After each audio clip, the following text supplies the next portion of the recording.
We have Kantalin from Hungary. And Hrvoje from Croatia. We can see that he brought his fan club also. Thank you for joining. Thank you for being available for this last panel discussion, this roundtable. The title is going to be how to further strengthen municipalities in developing local democracy through youth participation in decision making. So how can we continue supporting municipalities really to engage young people in the democratic processes, really support their involvement in youth participation?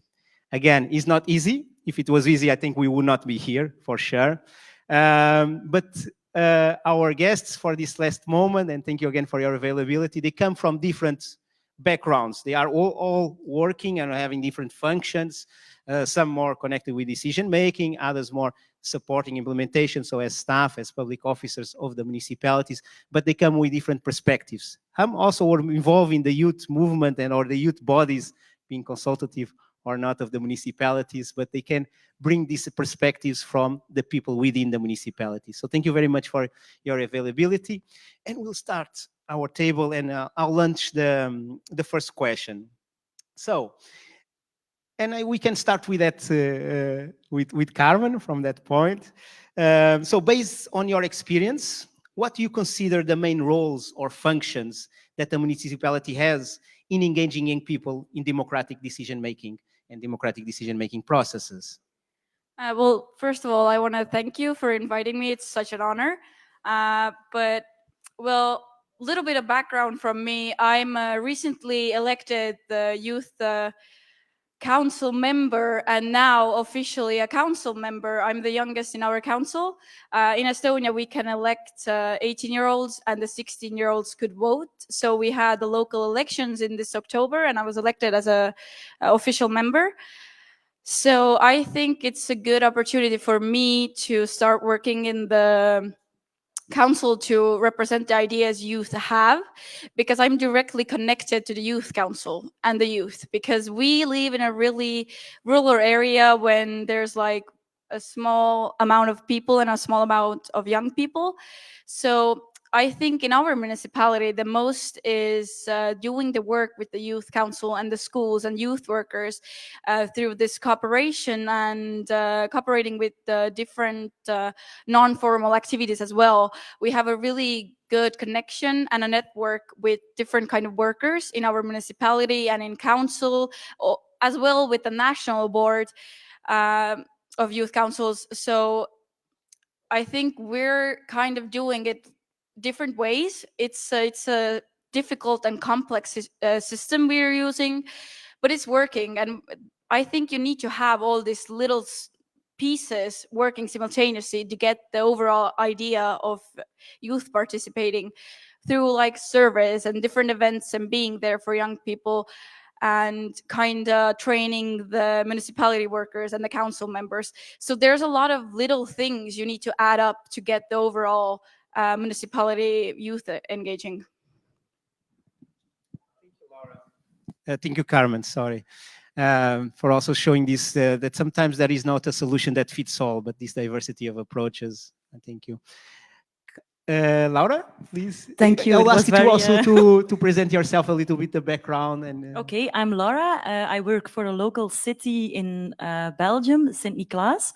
We have around 80,000 inhabitants, and I think it's really the role of my job. I'm the coordinator of the Child and Youth Friendly City label. So in Belgium, you can earn a label when you work on the Child and Youth Friendly policy in your own local government.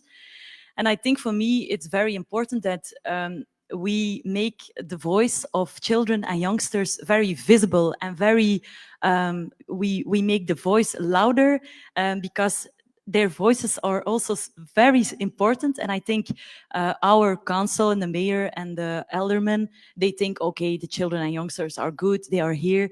But I think it's our role to bring their voice really in their cabinet, how do you say it, in the city hall, that they know, okay, this is what they want, this is what they need, and we have to make policy also good for the children and youngsters of the city, and I think that's really our role as a civil servant to do that. Bringing them inside our home, let's say it's okay. Thank you, Laura. Katalin. Hey, my name is Kata, and I'm here on behalf of the municipality of Jászberény. It's a middle-sized town, and we have 28,000 citizens. I'm a youth coordinator. I work as a youth coordinator there. And to answer this question, let me go back to the past bit. 6 years ago, our mayor and body of local representatives decided to improve the youth policy of our town, and they voted for a so-called youth strategy. And as a part of this youth strategy, they set up a youth council. This youth council is a kind of council that Karen was talking about, citizen-elected body of young citizens, especially students and other young people from different NGOs and other organizations. But the whole process was done without the participation of young people.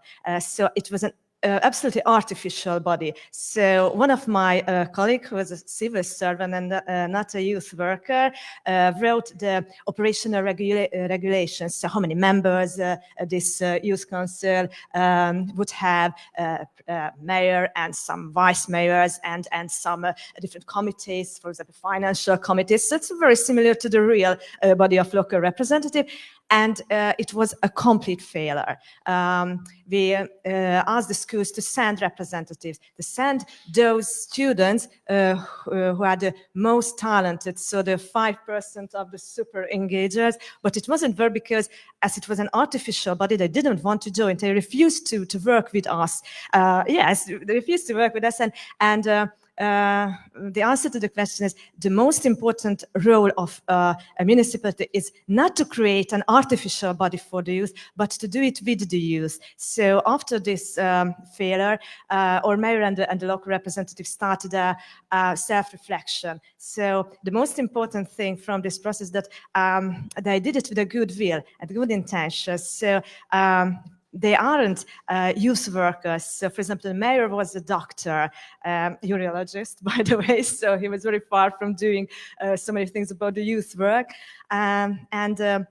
After this self-reflection, it soon became clear that everything should be done with the help of the youth. So I think I really like, I don't know where Michelle is, but I really enjoyed her presentation because it represents the goodwill of politicians. So I think the question of helping the youth is a very, very important and crucially important, especially in the rural areas where the population is a very important question. And we want to save the young people, so they go to the university, to big cities and maybe abroad, but it's not a problem, but they want them back to our local areas. So we need their knowledge, they need highly skilled professionals in our town. I would like to emphasize that these skills that we need from this toolkit is very important because most of the civil servants are not youth workers. So education, everything should start with the education. Thank you, Kathleen. Thank you. And just because, just a reaction here on Kathleen, because I think she said something to make it real, to involve them in designing, but also to make it real, not to make this kind. And now I'm almost contradicting because Kathleen was saying the importance of education, and there's many models of councils, of these simulations of the parliament, that they have a function on the educative dimension, supporting young people to understand how participation, but it's not enough. No? It has to have an impact, has to be something real. And it's interesting that they didn't want to participate if it was not real. Thank you, Kathleen. Hrvoje, and from your perspective, and explain me a little bit what you do currently within the municipality. Thank you, Bruno. You actually mentioned my name quite correctly, Hrvoje. Usually people are just broken tongues. So basically my name is Steve. So international name is Steve because Hrvoje is really Croatian name and only Croatians has that name, and it's similar to Italo in Italy or Sven in Sweden. So you just call me Steve. I come from smaller municipality than my beautiful beautiful colleagues here.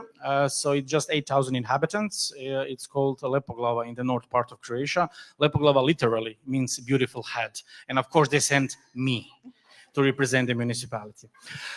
For 2 mandates, I was a deputy mayor, and now I'm the city council president, and I'm also a president of the Committee on Youth within the Assembly of European Regions. And I'm not a typical politician from the political party. My whole background actually is youth activism from age, I think, 16 or 17, and I was promoting this youth participation thing from my first days as an activist. So I switched sides and I try to solve some problems regarding the youth. You cannot do anything, but some things maybe you can actually change, because in politics 2 + 2, it's never 4, it's always 22. And that's why it's the catch 22, but never mind. What municipality can do, it can do a lot of things. It depends on what will they do and what they want to do. In the end, it focuses just on the individual goodwill or political will. And if you have the opportunity to have the youth council, like a law or a legislative framework, please do it, because you're obligated to have it. But if you don't have it, and you should have it, nothing will happen to you. And that's a bad thing. Why? Because the politicians don't think that young people are important. They don't vote. They're always against something. Always we have problems with them. So they are not strategically focused on the young people, which is the most stupid thing that they can do. And the paradox is that the politicians underestimate the power of young people, or the power of the people in general, and the people overestimate the power of politicians. If we can actually try to be in the middle, we'll see that the power really lies in the hands of the civil society, the whole civil society, not only the young people, but the context of this conference is youth participation. So what we can do, except the youth councils, we can always involve those 5% or 10% of motivated young individuals who would like to be involved. NGOs, individuals, local initiatives, local youth organizations, which are the ones who are the essence of the whole life of the young people in the municipality. Municipality is here usually for 4 years, as much as the mayor is, or maybe more. But the civil servants and the policy which is being implemented, done and conducted by the municipalities is the focus on the young people. If you will involve young people in the decision-making process, they are going to be the ones who are going to lead those activities regarding the youth policy issues, then you really are working with young people. The bad thing is that when you are just having the youth strategies, youth councils with only members of your political party or with some nerds from the schools and so on, you actually don't have participation. You have typical tokenism, which actually is not benefiting anybody, and the young people then don't trust politics in general. Maybe you shouldn't trust politics or the politicians, but the policy, especially public policies, are the ones. This is the good side of politics. And if we are involving young people in the decision-making process on that level, and the municipality really thinks that the local young individuals, young people are the not the future, but the present of the municipality, then we can actually see how the things are being conducted. So goodwill, and especially political will, is the essence that if you would like to change something, change it now. And you can easily see who is bullshitting you among the politicians. Those one who are saying you and telling you that young people are the future, those are the bullshitters. Why? Because young people are present today. We are not getting any younger, tomorrow. So we should focus on the youth work today, actually yesterday, and not in 2023, 4, 5, or 7. So now and today. Thank you.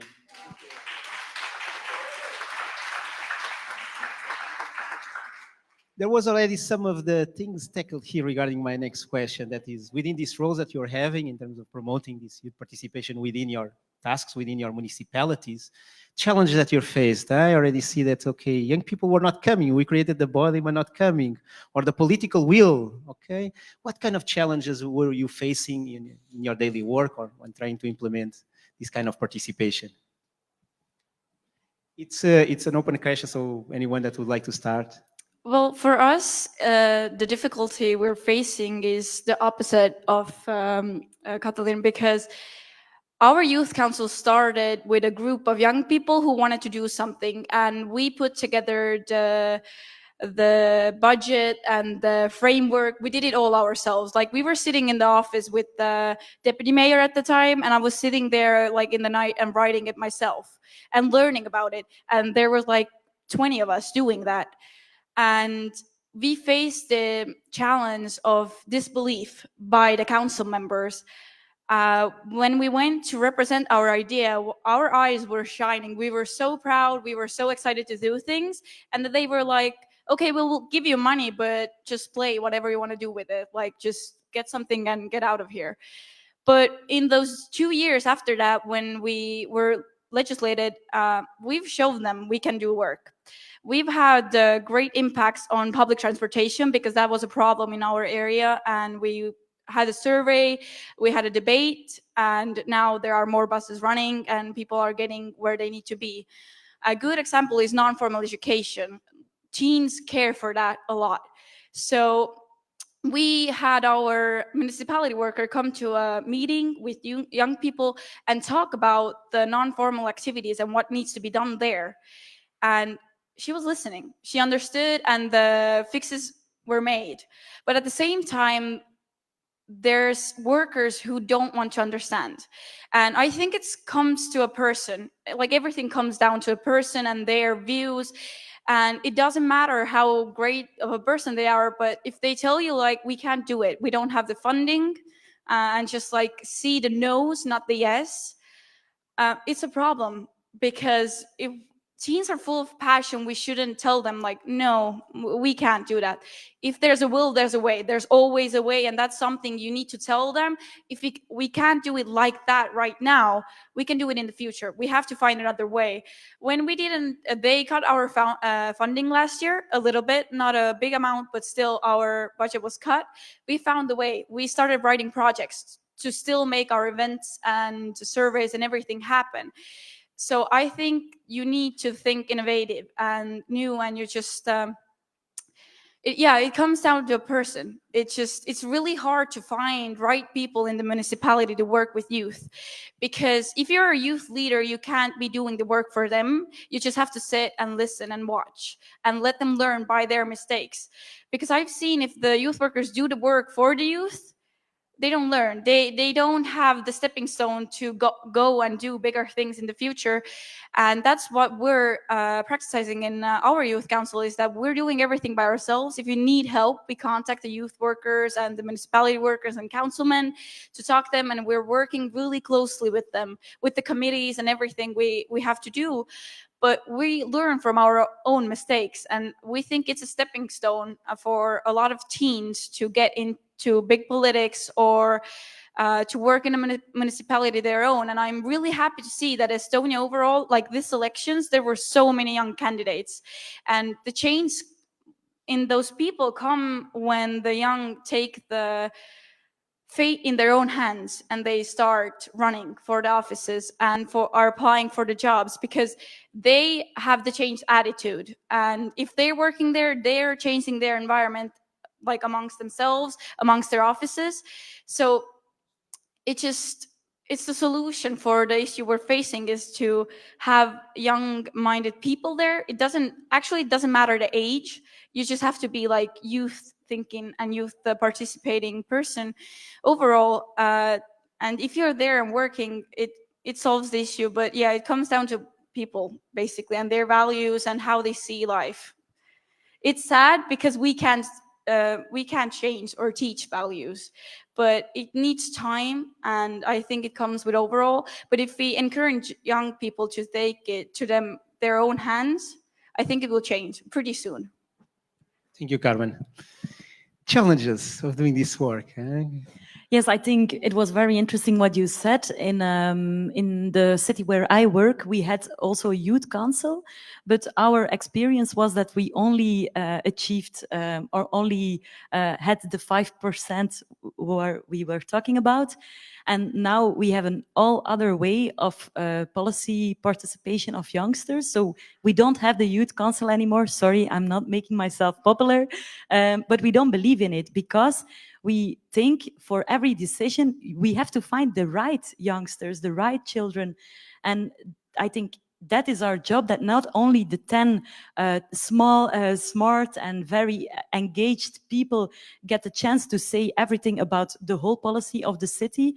And that's what we really believe in our city, that we just have to take every time back the decision, okay, which children and youngsters, who have we before us, what we can do, and that's why we now have the youth budget also in St. Nicholas. Some of the people were in our mini workshop, and that's we really want to have diverse group of children and youngsters who can participate on the policy of our city. So now we have a yearly budget of 20,000 euros, and we experimented with drawn by lot.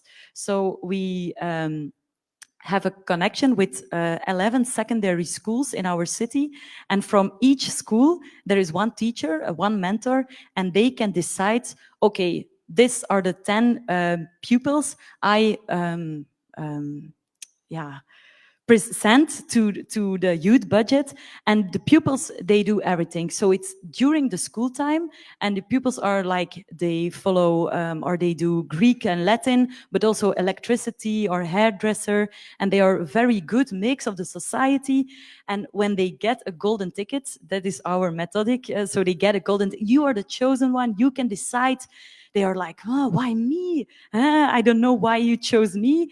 And first of all, they're very nervous because they think I'm not the good one. But after the traject, they are really, they're really proud of what they could decide and what they talked about.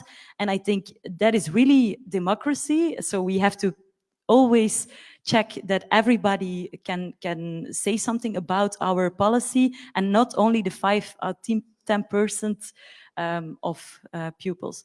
And what is also very important in a city work in the city is that not only the departure of youth, but also the departure environment, departure and well-being can ask the children and youngsters in their policy domain what has to change. And I think this is for me a really uitdaging, challenge to do that, and to also have the connection with the right people on the right chair. And that's what she also said. It's very important who you have in that position, and if he or she is willing to ask the children and youngsters themselves. So that's a very big thing I'm working with.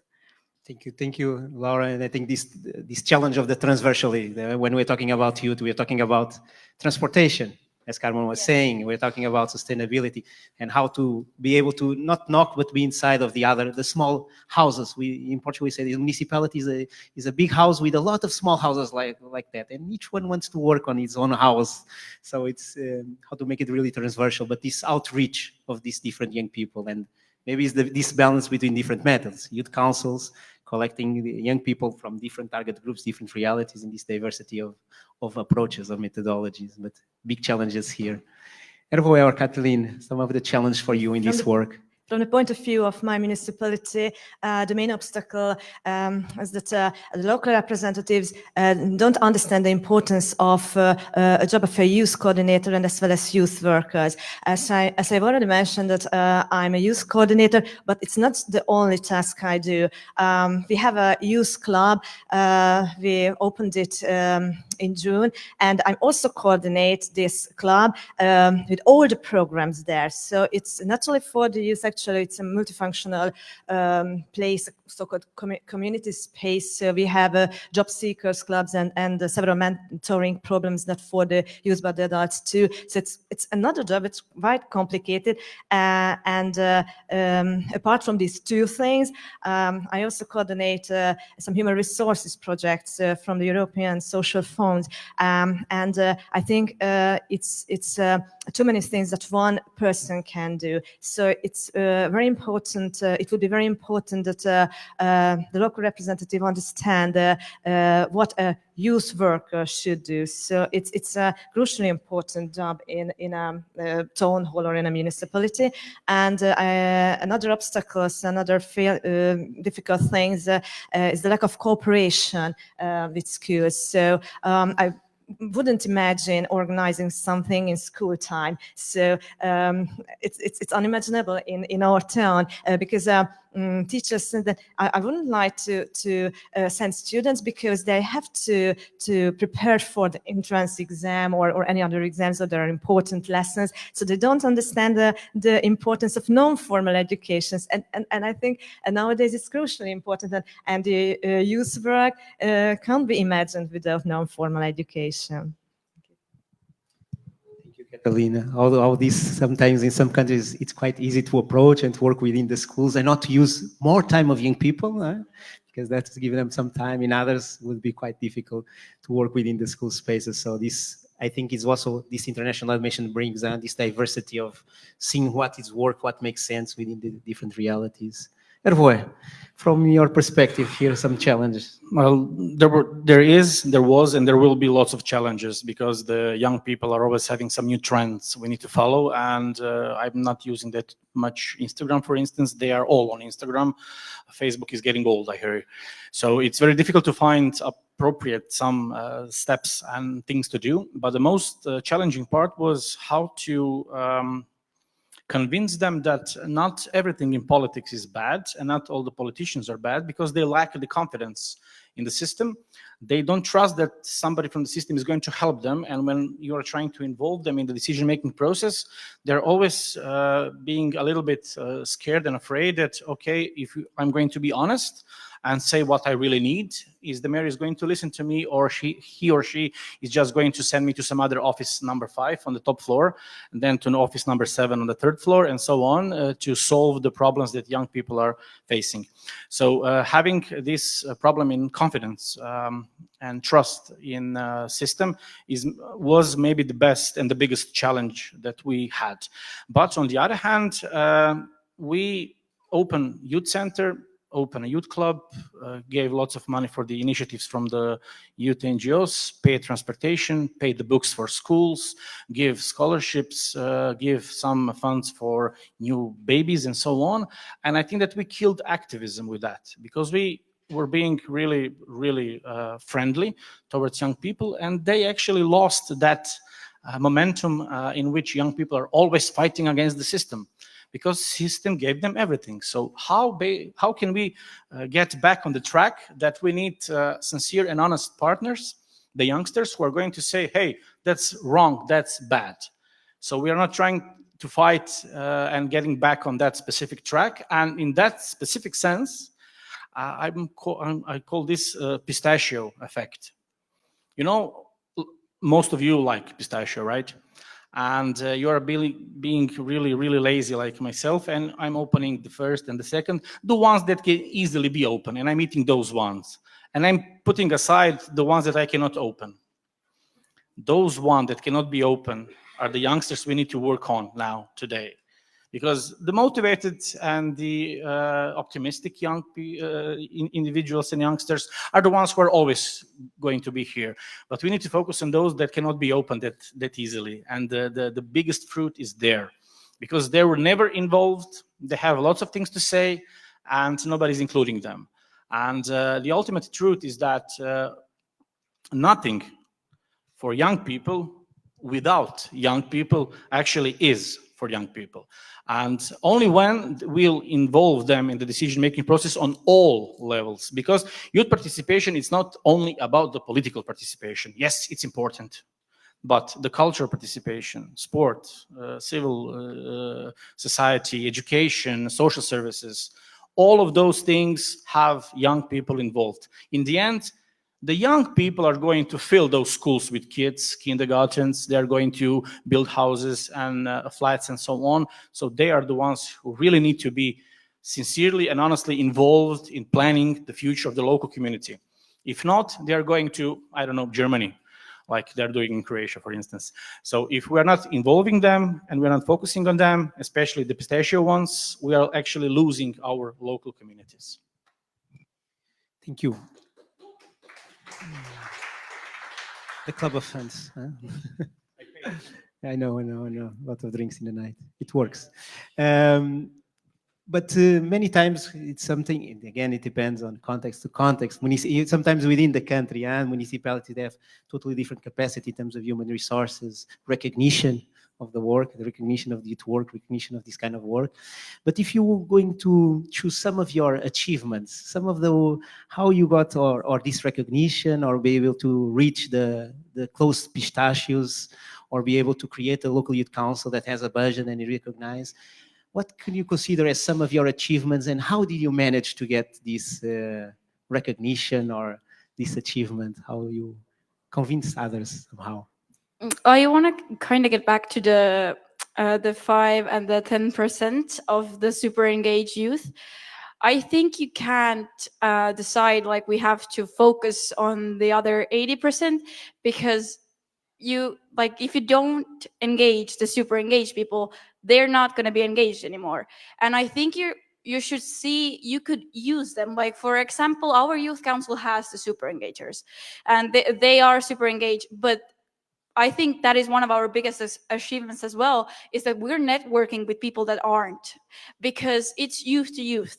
They talk to the youth that aren't engaged all the time. They go to school to them. They have activities or hobbies together.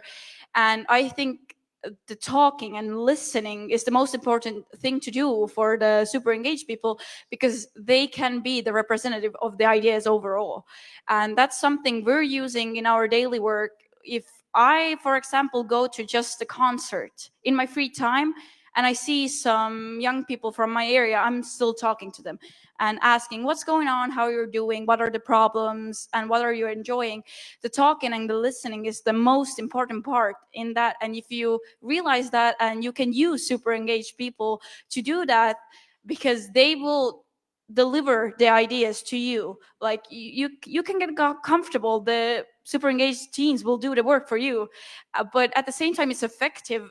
In Estonia, we're practicing a lot the youth to youth, not for youth, not with youth anymore. Like, the next step further, we're doing youth to youth events or youth to adults events. For example, in our municipality, our youth council actually had a training for the municipality workers. It was a team bonding event. We put it together and it worked.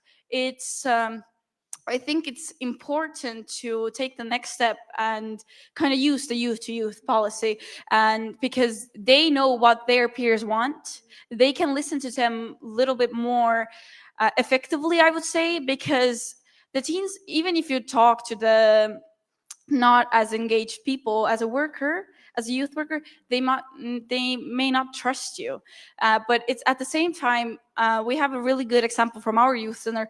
If the youth worker just kind of sits in her chair behind her computer and just listens what the teens are talking, they have so many wonderful ideas.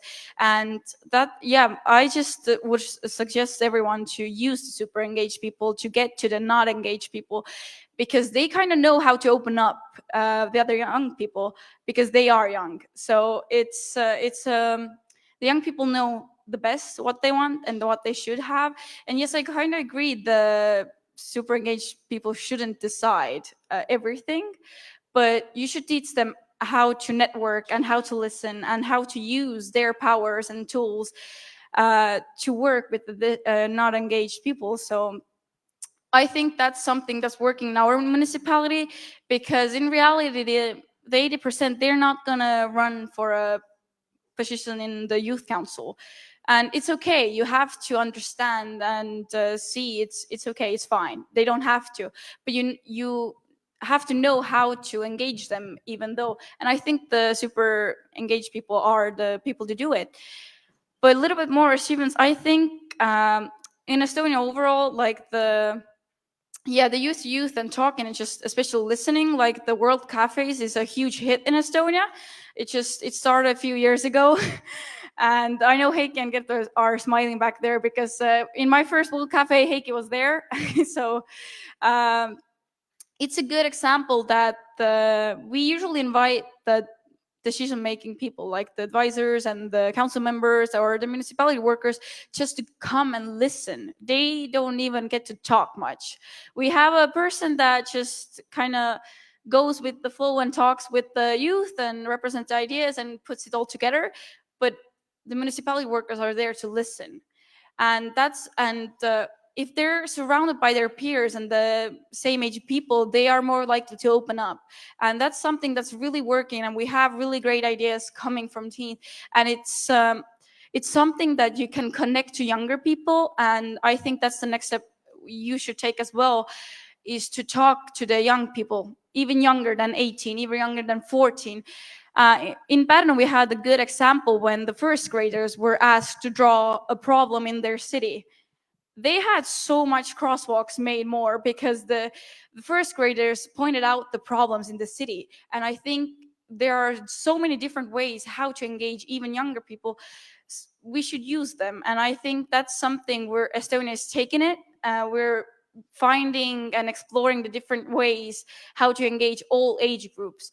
And I'm really glad to see in our municipality, the youth council work is really important to older people as well. Like, I'm talking grandparents. They're super interested what we're doing, following. And they're even, if we're doing a survey, public survey for, it's just like directed to youth, but everybody could answer, we have a lot of grandparents answering them. And I think it's great. It shows like they're usually not as engaged as the super engaged young people. They're like back home, they're doing their own thing. But still, they are engaging. You just need to have to find the ways. And I'm proud that we have found some. Thank you, Carmen.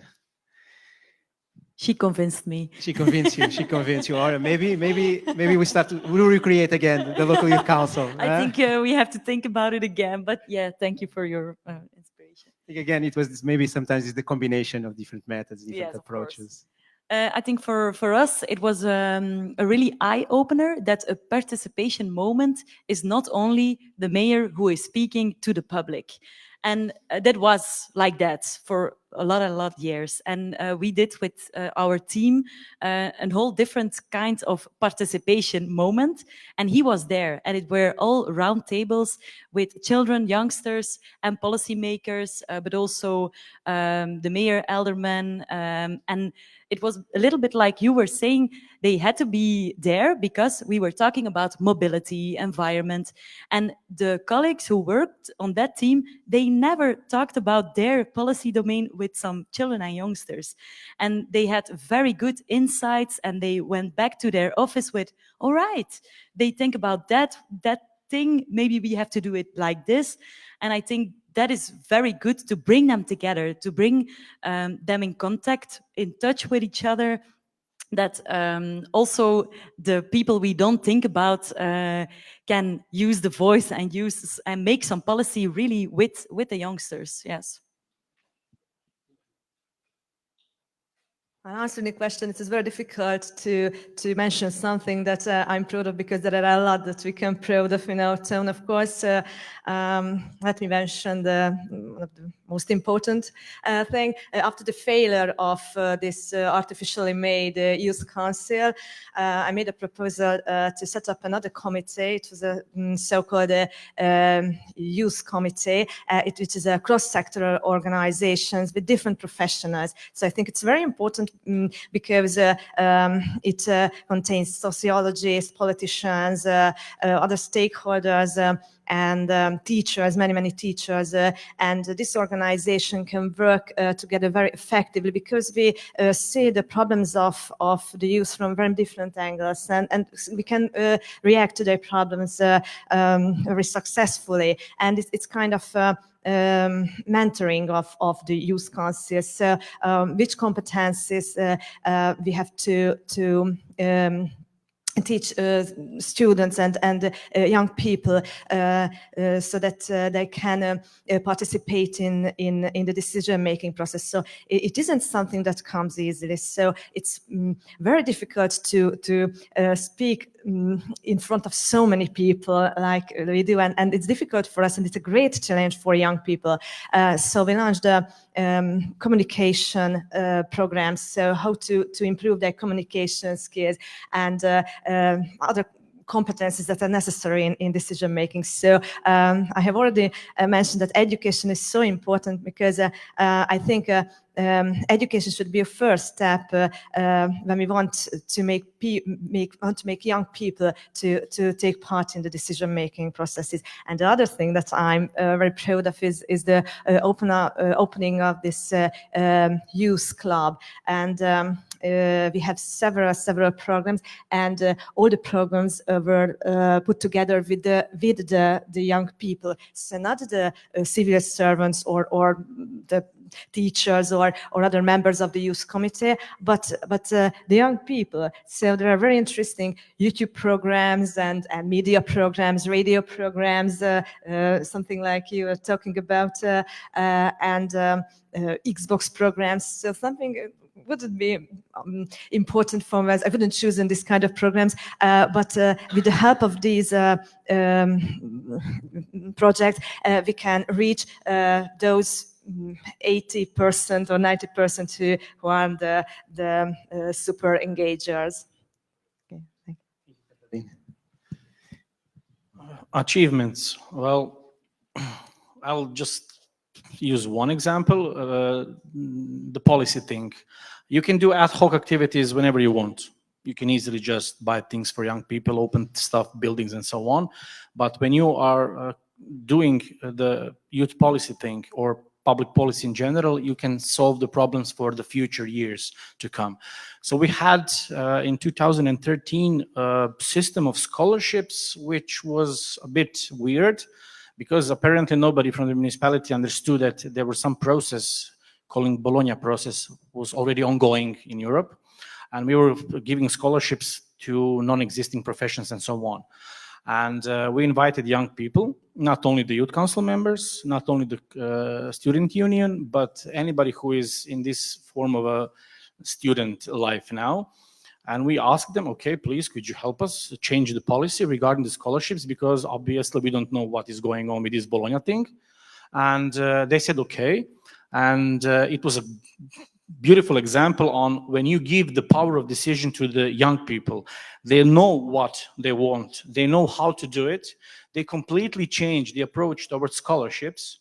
And 99% of the public policy regarding the education policy in the sense of scholarship was done by young people. That 1% was the public servants who just translated their ideas to this legal framework, which needs to be fixed and need to go on. And from 2013, we have the best example of scholarships in Croatia. For several times, we were a good example of good practices among other municipalities. And this is great accomplishment when you can really prove that when you give the power to young people, that something good can happen. And that public policy is ongoing.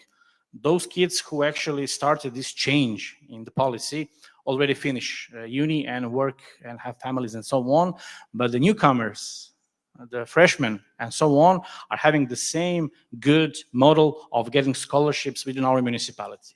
And seeing that it can be done, obviously we need to focus on policy changes and include young people in the decision-making process because they know how to change things, they know how to do it, they are smart, and we just need to believe that they are really the good human capital of every local community. So that's what it's a good accomplishment from our side. Thank you, Hrvoje. Another question here, and we're getting closer here to the part of the questions. Sometimes I really believe that change comes from within in terms of having this, having somebody like Michel that was giving the example in the morning in French that, okay, a recent politician, nobody's doing anything for youth. So I start to experiment, try and create something, or a municipality staff worker or a member of a local youth council that maybe was not even existing before, but then started and get the recognition. So really change comes from within in my perspective. But sometimes we are quite alone. So my question is, if you needed some external support, and you could choose now you could choose now. There's all the political commitment to support and to get this external support if you need. What kind of external support did you need, or do you think that would support to develop better your work within youth participation in decision making? Well, probably I think it's the training of municipality workers, because I think sometimes it's good that the youth don't have so much funding because they have to be creative and find ways, and it just develops them skills they will need in life, being goal orientated and so on. But I think yeah, there would be a lot of things we would want, but the municipality worker training is, I think, one of them. It's hard to change values, but we should try at least to give them the idea how to participate with youth and how to engage them.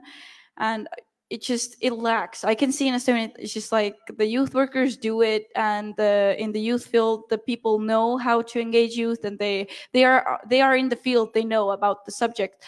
But overall, municipality workers in communications or transportation or overall mobility, or just like the council members, they aren't in the work every day. They just come together when there's decision making time, but they should be aware of this all times, and I think they should need training overall, how to engage young people and how to take their ideas into consideration, and how, if you like, I think the most important part from the training would be if you hear an idea, how to actually make it happen. Because right now they're listening and listening, but nothing happens, and we need to take the step further. And I think the training, yeah, that's probably the thing we need. Thank you, Carmen. Capacity building. In your case, Laura? Yeah, I followed European training lobbying for youth some year ago, before Corona, and it was very interesting because you need some skills to when you hear an idea or when you know what change is needed, to convince your policymakers to do that. And I think that is really you need it as a local civil servant, because otherwise you do some nice participation moments and everybody can join, but yeah, what's happening next? And I think those next steps is really important and really make your city better for the children and youngsters. And I think there is more time. You need more time to think about the strategy, how you're gonna do it, and how you're gonna motivate your idea. So I agree with what she said. Yes. Training and information are the keys of success. I think I absolutely agree with Karen. The training of municipality workers, the civil servants, but the teachers should also be involved in the process, and other stakeholders. So without the support of teachers, we cannot be succeeded in the process. We should work in a very close cooperation with them. And another thing is to provide my colleagues and the other stakeholders with the adequate information and how non-formal education and how this training was working in our local life. Thank you, Kata. Well, definitely the trainings are the ones who are the first stop in any job. So obviously the public servants should also be educated how to communicate and how to work with young people, and why the general public participation, civic participation, including youth participation, is important for the normal development of local communities. We have a saying in Croatia that nobody is a prophet in his own village. So no matter how good ideas you have, if somebody will come with the same idea from the next village, it's going to be wow. So obviously the good examples from different municipalities, not only Croatian ones, but also from the European level, are going to be quite beneficial both for the decision makers, the young people, and the public servants, civil servants working in the municipality. Usually when you see that most of the people are doing the same things as you, so you are not that stupid, that everybody basically is, I wouldn't say stupid, but motivated to change the world, which sometimes can be stupid, but still, let's keep focusing on changing the world. Then it's much easier to motivate yourself because you see, somebody from, I don't know, Belgium, Czech Republic, Slovenia is doing the same thing, changing the world. So I'm not alone on this weird path of youth participation and so on.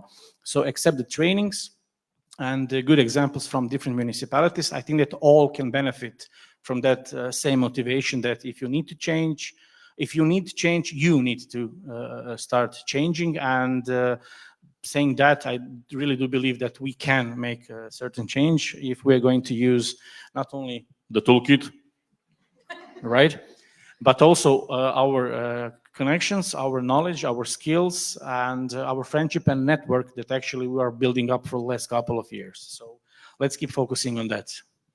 Thank you, Hrvoje. Stop it. So the next question I have, is not for this side, it's for that side. And so the next question is that I'll ask you within the groups, is that question that is over there.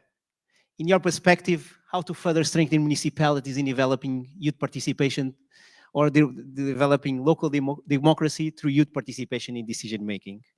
And you can relate to your own experience, or you can also highlight something that in your perspective was shared here by our speakers, to share what you think should be done and can be done within the municipalities for us really to have young people being involved in local governance with impact.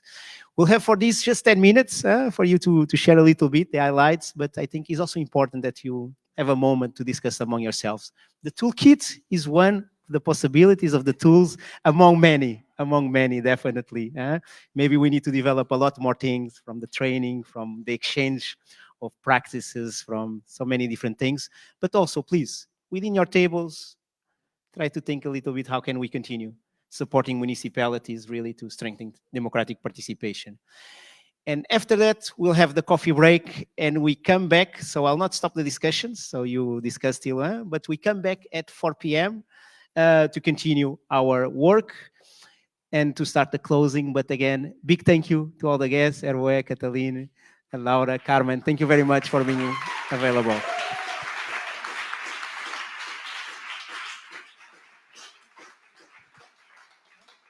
So enjoy this short conversation. Please take at least 10 minutes, but then you can continue this conversation during coffee break, and we are back at 4.